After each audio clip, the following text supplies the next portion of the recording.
Estamos un poquito.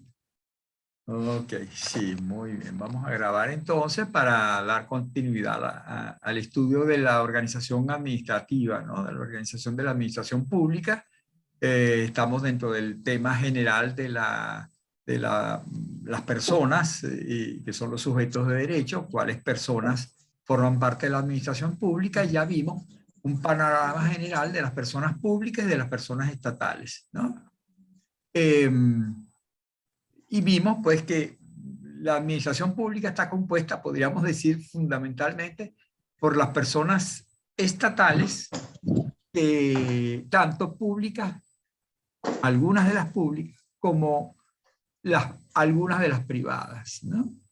Entonces, no voy a volver a repetir lo que veíamos la vez pasada porque la cosa es bastante compleja. Espero que les haya quedado clara la idea de que una persona estatal es aquella que está vinculada al Estado, a la Organización General del Estado en Venezuela, y que en principio son todas las personas públicas territoriales, algunas de las personas públicas no territoriales, aquellas que tienen una vinculación con el Estado, precisamente, que son las personas públicas estatales, y algunas de las personas privadas. ¿Cuáles? Las que tienen vinculación con el Estado.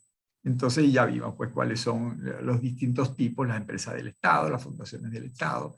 Bueno, vimos los títulos generales. Pues después ya eso lo veremos con mayor detenimiento, pero hasta ahora ya sabemos pues entonces que, por ejemplo, la Universidad Central de Venezuela forma parte de la organización administrativa del Estado, es una persona pública estatal, es parte de la administración. PDVSA es una persona privada estatal, ya pertenece al Estado, pero una persona privada forma parte de la organización administrativa, de la Organización General del Estado, y por lo tanto también es parte de la administración venezolana, en la administración pública venezolana, ¿no? Sin mencionar siquiera pues la república, los estados, los municipios, que son personas públicas y personas estatales también, ¿no? Bueno, ya eso lo vi. Ahora, una vez que vimos eso, a ustedes se les podría ocurrir, pero espérense un momentico, yo en realidad cuando yo me relaciono con la administración, yo no me relaciono con esas grandes figuras, con la República de Venezuela. Yo lo que veo es un policía en la calle que dice Policía Nacional Bolivariana. Esa es la persona que yo veo, una persona con un gorro, con una pistola y que se llama Pedro González, no sé, pues algún nombre cualquiera, o me relaciono con el profesor Gustavo Urdaneta, que es una persona, no, yo no me relaciono con la Universidad Central de Venezuela, yo me relaciono con Gustavo Urdaneta, me relaciono con Lourdes Wills, que es la decana, me relaciono con Francisco Paz, que es el director, o con el jefe de control de estudio. Esa es la administración que uno ve, unas personas físicas que trabajan para un organismo y que es la que me da clase, que es la que me toma el examen, que es la que me da la certificación de nota, que es el que me da el ingreso a la universidad. Entonces, ¿cómo es eso? Es decir, en realidad, los sujetos del derecho administrativo son Gustavo Urdaneta, Lourdes Will, Cecilia García Rocha, el alcalde, o son esas personas de las que me está hablando el profesor Gustavo Urdaneta ahorita, las personas estatales, las personas públicas, etc. Bueno, sí, efectivamente, ese es un tema que llamó la atención muchísimo a los autores de derecho administrativo y que trataron de determinar entonces la naturaleza jurídica o la relación más bien existente entre las personas físicas que actúan por el Estado y los verdaderos sujetos de derecho de la administración, ¿no? Es decir, cuando actúa Gustavo Urdaneta y firma Gustavo Urdaneta, ¿es él quien está actuando? ¿O qué es lo que pasa? ¿Por qué eso vale? ¿Por qué eso se toma como si fuera de la UCB y no de Gustavo Urdaneta? En definitiva, al final, cuando ustedes salgan de la universidad, ni recordarán cómo se llamaban los profesores que le colocaron las notas. ni se acordarán cómo se llama el director de la escuela que los ingresó, ni la decana que les firmó el título. A lo mejor sí, porque está en el título firmado allí, pero de resto no importa, porque a ustedes su título se los dio la UCB, la Universidad Central de Venezuela. Y esa es el sujeto de derecho administrativo, en la UCB, porque es una persona jurídica y es quien actúa entonces por el Estado venezolano en la materia universitaria, pues, ¿no? Bueno, entonces vamos a hablar justamente, yo he colocado en el esquema, vamos a ver el esquema ahora, share screen, le he dado el nombre genérico de, no es aquí, vamos a cerrarlo de nuevo, no, no era este,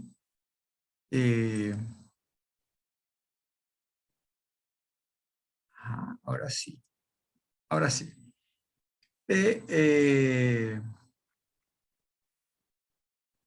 De los órganos, porque ustedes van a ver ahora, pues que entonces todas las unidades y las personas que actúan en la vida real en nombre de la administración van a ser órganos.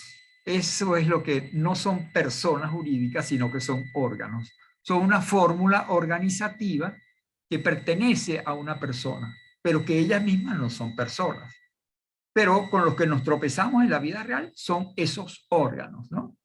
¿Por qué? Porque las personas que conforman la administración normalmente suelen ser unas personas muy complejas, con una gran organización, con muchísimas dependencias que se ocupan de muchas cosas y entonces esas dependencias actúan por la persona jurídica a la que ellos pertenecen, dentro de la cual están integradas. Entonces, en la vida real, tan importante es saber cuáles son las personas que forman parte de la administración pública, como cuáles son los órganos y qué son esos órganos que actúan por las personas jurídicas que integran la administración pública. Vamos a ver entonces concretamente el tema pues, de los órganos, ¿no? Algunas consideraciones generales, estas que les estoy diciendo, por la administración todos los días actúan funcionarios públicos que pertenecen a una dependencia, a una organización, y que dicen actuar por esa organización. Y son los que en realidad hablan, dicen, quieren y actúan por la organización. Frente a esa realidad, siglo XIX más o menos, se empezó a preguntar la doctrina jurídico-administrativa, ¿cuál es la razón jurídica de que una persona física, cuando actúa, lo que esa persona hace pueda ser entendido que lo está haciendo la persona jurídico-colectiva del Estado? Cuando Nicolás Maduro dicta un decreto y lo firma y lo publica en la Gaceta Oficial, quien lo está haciendo es Nicolás Maduro. Y el nombre que aparece ahí es Nicolás Maduro. Sin embargo, lo que él hace, se entiende que lo hizo la República de Venezuela, lo hizo la Presidencia de la República de Venezuela, y por lo tanto tiene valor. Por ejemplo, si él firmó un tratado internacional, ese tratado internacional es válido frente al otro Estado que también lo firmó, porque se entiende que lo firmó la República de Venezuela.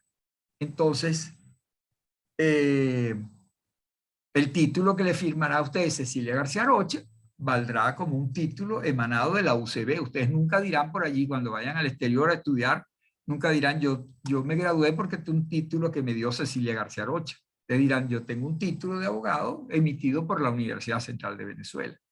Y eso tendrá entonces el valor jurídico de un título profesional que tendrá que ser admitido en todas las instancias, ¿no? Y por todo el mundo. Bueno, ¿cuál es la razón de ser? ¿Cuál es la relación existente entre la persona física, Cecilia García Rocha, y la persona jurídica UCB, Universidad Central de Venezuela?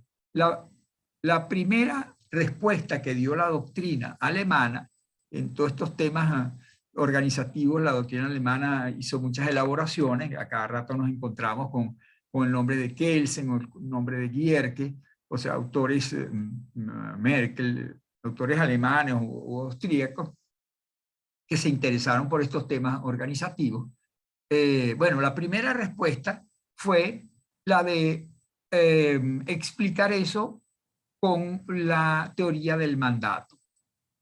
El mandato es un contrato de derecho privado que está previsto en el Código Civil, conforme al cual una persona encomienda a otra persona que realice alguna actividad en nombre de la primera, ¿no? Entonces, el mandante firma el contrato con el mandatario y le encomienda al mandatario la realización de una actividad que va a ser entendida como hecha por el mandante y no por el mandatario, ¿no? Ustedes han oído alguna vez, fulanito se casó por poder. Entonces, Gustavo Urdaneta se casó por poder con la que hoy es su esposa, ¿no? Eso no es verdad, pero imaginen que lo oyeron así. Entonces, ¿qué pasó allí? Pasó que Gustavo Urdaneta vivía en México y quería casarse con la que hoy es su esposa, que vivía en Caracas. Y entonces, pero como estaban separados físicamente, entonces Gustavo Urdaneta le dio mediante un escrito, se llama un contrato de mandato o un poder, a Perico de los Palotes para que viniera aquí a Caracas, o si él ya estaba aquí en Caracas lo hiciera, se reuniera con Marine Le Pen, imaginemos, que la candidata a la presidencia de la República Francesa que perdió ayer las elecciones, a Dios gracias, y entonces, bueno, y se casó con Marine Le Pen. Y entonces ahora Gustavo Urdaneta está casado con Marine Le Pen. Y están casados, efectivamente, ¿no? Entonces Gustavo Urdaneta no podrá decir, no, pero si yo no estuve allí, yo no firmé esa firma que está allí, no es mía. Eso es lo que es un contrato de mandato. Alguien es representado por una segunda persona para actuar frente a una tercera persona, de tal manera que entonces la relación que en principio se establece físicamente entre la persona B y la persona C, en realidad se entiende realizada por la persona A y la persona C. Bueno, eso es lo que es un mandato y entonces se entendió, ustedes lo verán cuando vean contratos en el cuarto año, van a saber pues como las obligaciones recíprocas entre el mandante y el mandatario, se paga, no se paga, bueno, todo eso lo verán con detenimiento. Ahorita basta simplemente con que tengan clara idea. También en derecho romano, yo recuerdo haber visto eso también, el mandato es un contrato que viene de la época de los romanos, ¿no? Bueno, entonces, pero Gierke y sus autores y los otros autores alemanes dieron esa explicación. Cuando Cecilia García Rocha actúa por la UCB, en realidad ella está actuando como un mandatario de la UCB. Ella es un mandatario y la universidad sería el mandante. O sea, el mandante es la UCB quien le encomendó a Cecilia García Rocha la realización de las actividades que la UCB tiene que realizar y que no las puede hacer porque no tiene voz, ni tiene manos, ni tiene cerebro como para pensar. Entonces es Cecilia García Rocha quien las realiza y se entiende que las hizo la UCB. Un mandato.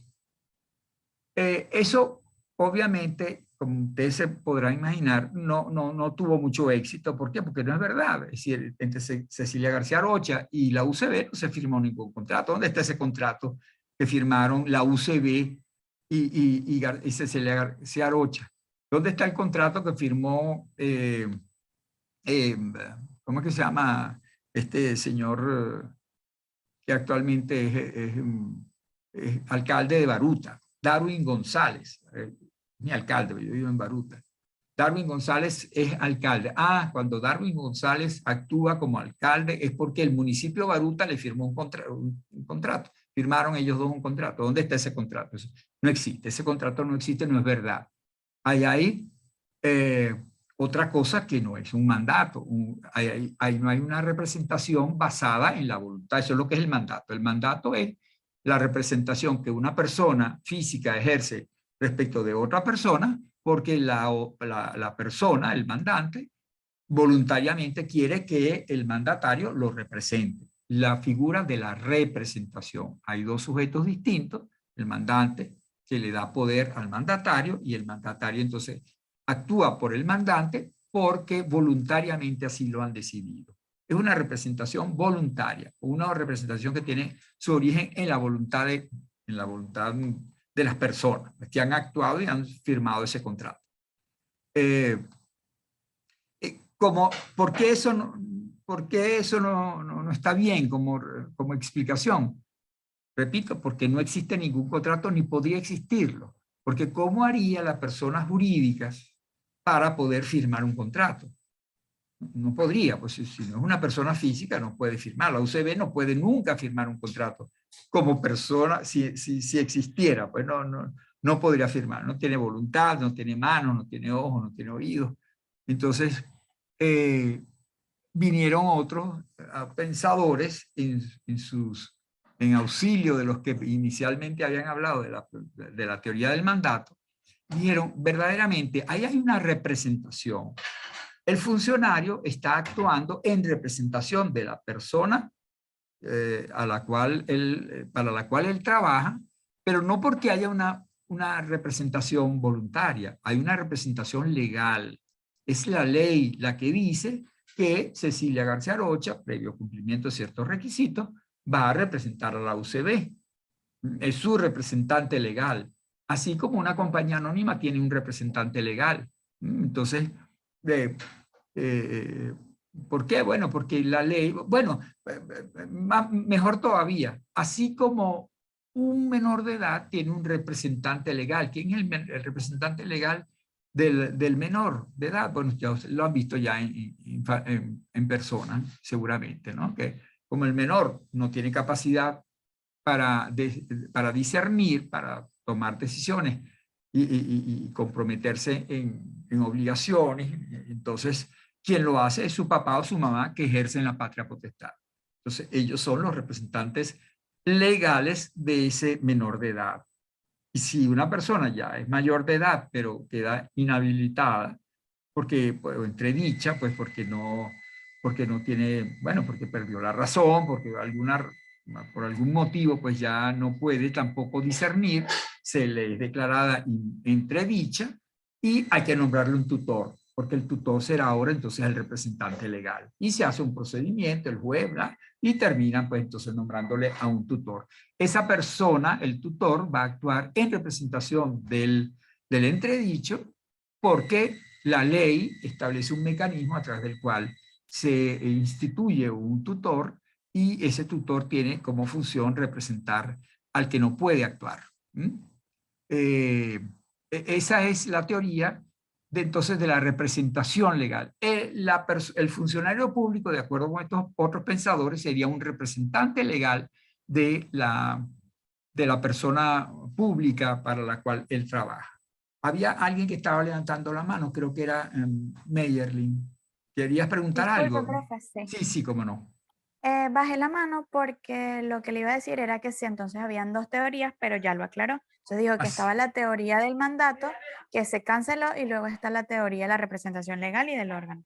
Exactamente, está muy bien la Gracias. pregunta porque es muy pertinente. Pues ahí está la teoría de la representación legal que viene como que a subsanar un poco las fallas teóricas, digamos, lógicas que generaba la teoría de la representación voluntaria o la del mandato, ¿no? Esa teoría de la representación legal eh, todavía hoy en día tiene algunas reminiscencias, como todo lo que yo les he señalado aquí a veces, porque se van eh, sucediendo nuevas maneras de explicar jurídicamente ciertos fenómenos, pero probablemente todavía, porque seguramente la segunda teoría algo tiene de verdad, y lo que tiene de verdad en el caso de la representación legal es que efectivamente algunas personas administrativas, algunas personas estatales, tienen representantes legales. Por ejemplo, ustedes ven, cuando vieron en Constitucional, seguramente, o si no lo verán más adelante, que el Procurador General de la República es el representante legal de la República. Lo dice la Constitución, lo dicen las leyes, la ley que regula al Procurador General de la República, él representa legalmente a la República, de tal manera que cuando la República va a suscribir un contrato puede ser suscrito ese contrato por quien sea en un momento dado Procurador General de la República. Si la República va a demandar a alguien, a una empresa, ante un tribunal, lo hará el procurador en nombre de la República, porque él representa legalmente a la República. Y lo mismo pasa en los municipios con los síndicos procuradores municipales, que son los representantes legales del municipio. Representantes judiciales o contractuales, también en un contrato, ¿no? Lo dice expresamente. Pero eso es así con ciertos representantes legales, o sea, algunas personas estatales tienen un representante legal porque la ley así lo dispone. Pero en el municipio, además del síndico procurador municipal, hay una gran cantidad de funcionarios. Está el director de catastro, está el director de obras públicas, el director de educación, el alcalde, los concejales, todos esos son representantes legales también. No, o sea, porque un concejal no puede ir a defender al municipio en un juicio porque él no es representante legal de ese municipio, ¿no?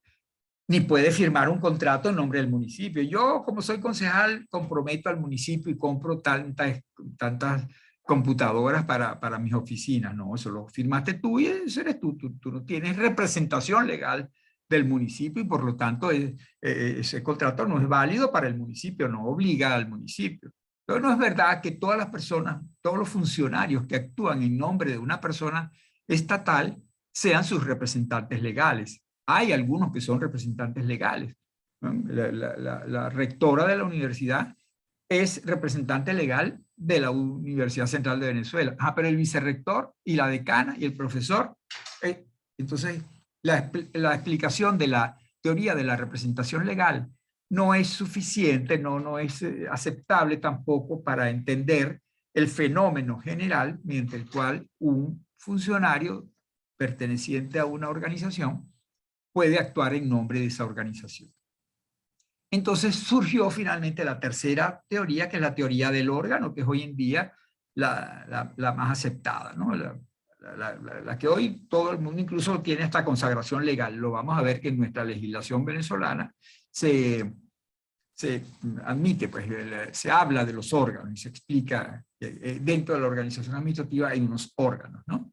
¿Qué dice esta teoría del órgano? Ella considera que, a diferencia de lo que dicen las anteriores teorías, cuando estamos hablando de un órgano estatal y los funcionarios que actúan por esa persona estatal, no estamos hablando de dos personas distintas. Cecilia García Arocha, como rectora de la Universidad Central, problemas de conexión, you are now, recording in progress. Ajá, sí, miren, no sé qué pasó, de repente como que me desconecté. Bueno, se desconectó la computadora, no yo. Bueno, pero entonces les decía eso, pues, eh, retomando, la UCB y la persona Cecilia García Rocha, no hay dos personas jurídicas distintas. Ella en realidad es parte de la persona jurídica Universidad Central de Venezuela. Entonces no hay una relación entre dos sujetos jurídicos diferentes, sino que es un solo sujeto, la persona estatal, que tiene unos elementos que forman parte de esa persona estatal, que son los órganos. ¿Y por qué le dieron el nombre de órganos a estas dependencias, digamos, que actúan por la persona colectiva? Bueno, por un símil con la persona humana. La persona humana actúa a través de sus órganos. Yo veo a través de mis ojos, a través de mi aparato ¿cómo se llama? Oftálmico, no sé cómo llamar, ¿no? Yo hablo a través de mi aparato fonador y porque mi cerebro le da órdenes a mi aparato fonador para que diga cosas. Entonces yo actúo a través de mi cerebro, que es un órgano, mi boca, que es otro órgano, yo oigo por mis oídos, que es otro órgano, y gesticulo con mis manos, que es otro órgano. Y si tengo que firmar, firmo con mi órgano mano. Y lo hago porque quiero, porque mi cerebro, órgano cerebro, acepta que una cosa está bien o no, discierne, ¿no? Por eso cuando el órgano cerebro no funciona bien, me declaran entredicho y un tutor tiene que actuar por mí. ¿Querías decir algo, Meiderlin? Sí, profe, algo muy importante. Sí.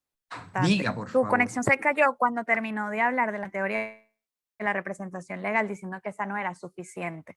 Ajá. Lo que dijo después de eso no se grabó y no se escuchó tampoco. Ah, bueno, Y entonces ahorita también quería decirle que no está compartiendo el esquema.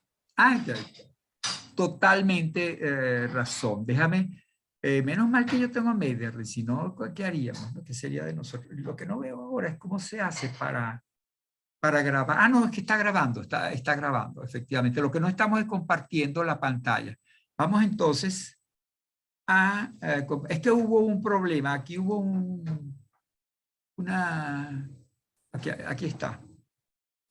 Hubo se desconectó mi computadora y se ve pues entonces que hubo una parte que no se oyó. Como me dice Mederlin, que quedé en la explicación digamos, del rechazo a las dos teorías anteriores, las dos teorías que se basan en la representación. Cuando se habla de representación, se está pensando en dos sujetos de derecho. El sujeto A, que es el representado, y el sujeto B, que es el que actúa y actúa en representación del representado. El representante y el representado, dos sujetos de derecho. Y ahí hay dos relaciones. La primera es una relación contractual convencional. La segunda, una relación legal. Entre el representado y el representante hay la relación que la ley define. Por eso se le dice representación legal. Ok, la tercera tesis, entonces, la teoría del órgano, desecha que hayan dos personas. En realidad hay una sola persona, que es la persona estatal, la que está actuando. Es la UCB la que está actuando y hay una sola persona. Lo que pasa es que ella tiene unos componentes que le son necesarios, porque si no ella no podría existir.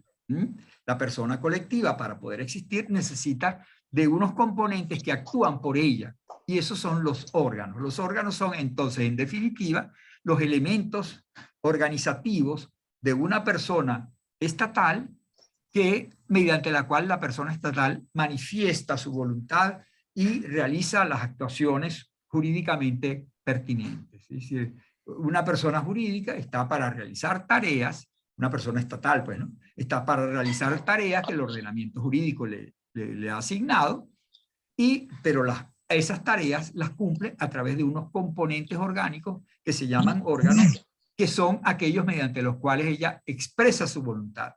Ella puede actuar, dictar actos. Acuérdense que los actos son manifestaciones de voluntad jurídicamente relevantes, de acuerdo con lo que ustedes vieron en Introducción al Derecho. Y bueno, esa voluntad la forma y la expresa y la ejecuta la persona jurídica a través de esos componentes orgánicos que son sus órganos. Entonces, ¿qué es un órgano? Es los elementos organizativos que le permiten a la persona estatal manifestar su voluntad y cumplir las tareas jurídicamente relevantes porque tiene asignadas. Eso es lo que es, vamos a ver dónde estoy, aquí. Vamos a ver aquí los órganos, ¿no? Entonces, aquí lo coloco, lo que es que está mal ubicado el tema de la imputación. Eso lo pueden ver ustedes bien en el libro de Peña Solís, que tiene este tema del órgano. Las tres teorías de la representación legal, la representación voluntaria o mandato, y el órgano, eso está bien en Lares Martínez, pero eso casi que es lo único que tiene Lares Martínez, no tienen muchas elaboraciones sobre el órgano. En cambio, Peña Solís, ahí sí van a ver un poco verdaderamente lo trascendente que es esta teoría del órgano y cómo los alemanes pusieron en juego el tema de la imputación.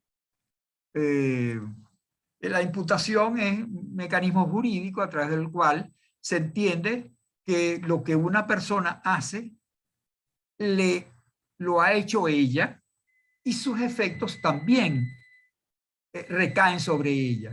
Si yo compro una computadora, yo firmo un contrato, bueno, firmo, o celebra un contrato verbal. Normalmente uno no celebra contratos en las tiendas, ¿no? Celebra contratos, pero no lo firma normalmente, ¿no?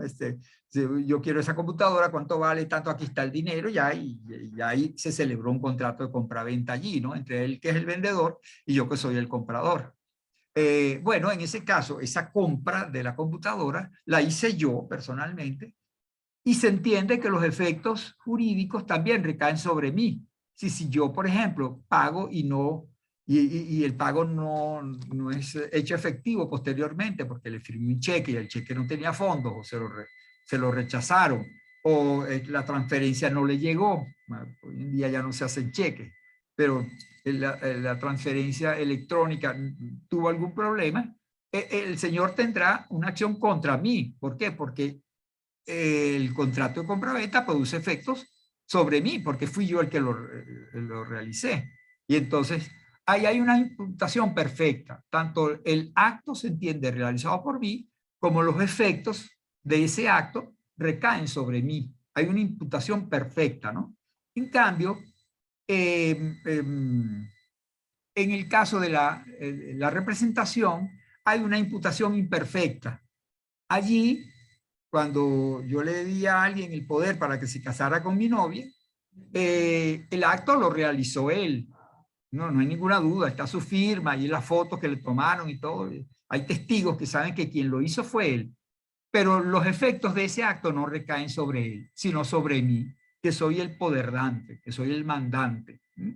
Entonces, ahí hay una imputación imperfecta.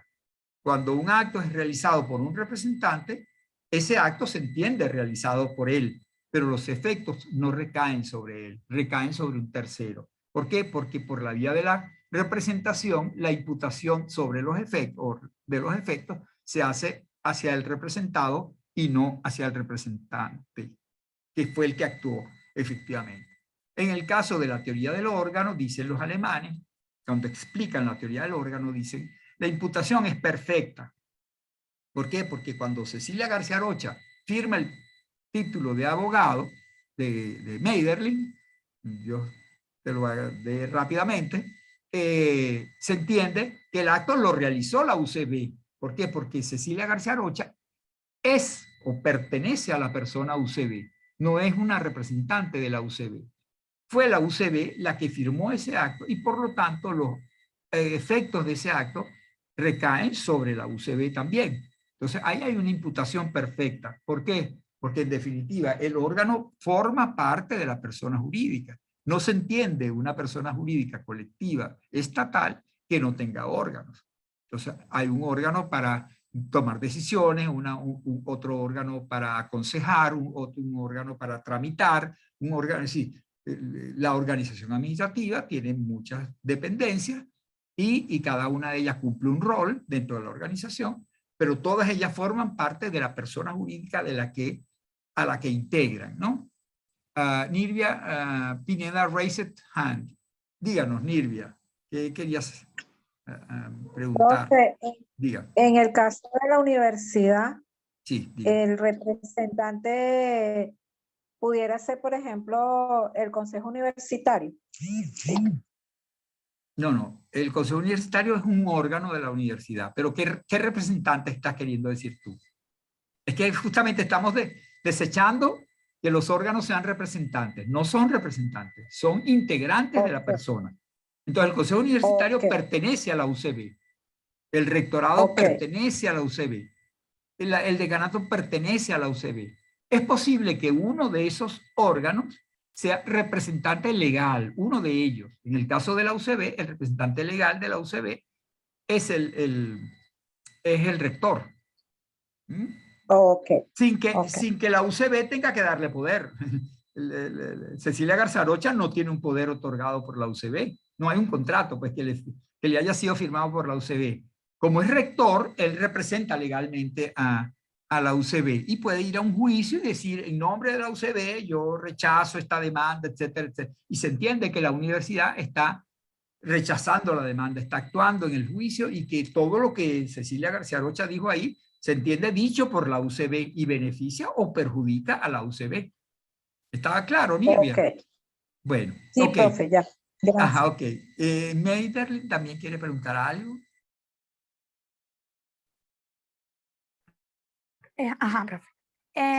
La imputación perfecta vendría siendo entonces que el acto realizado se entiende como realizado por la persona jurídica y no por sus órganos como diferentes. O sea, Porque no son personas distintas. Los pero órganos, exacto. la imputación imperfecta no me quedó clara. La imperfecta es el caso de la representación. Las dos teorías anteriores basaban sobre una relación de imputación imperfecta, porque era representación. En la representación hay una imputación imperfecta. El representante actúa y a él se imputa el hecho realizado. El acto realizado se le imputa al que lo hizo. Pero los efectos se le imputan al representado. Ya sea que la representación provenga de la ley o de un contrato. Pero en ambos casos hay dos sujetos distintos, el representante y el representado. Imagínense ustedes que en el poder que yo le di a alguien para que firmara un contrato para comprar un carro, este señor, no sé, comete un delito, firma un cheque sin fondos, no sé, pues. A quien van a poner preso porque puso el cheque sin fondos es a él, no a mí, porque él fue el que hizo el acto de cometer el delito. Pero el carro es mío. O sea, porque el contrato, una vez que ya se le pague completo la plata al vendedor y todo, el carro es mío. O sea, los efectos del contrato me benefician o me perjudican a mí. Si el apoderado incumple el mandato del poderdante, puede ser demandado por el poderdante. ¿Por qué? Porque hay dos sujetos de derecho y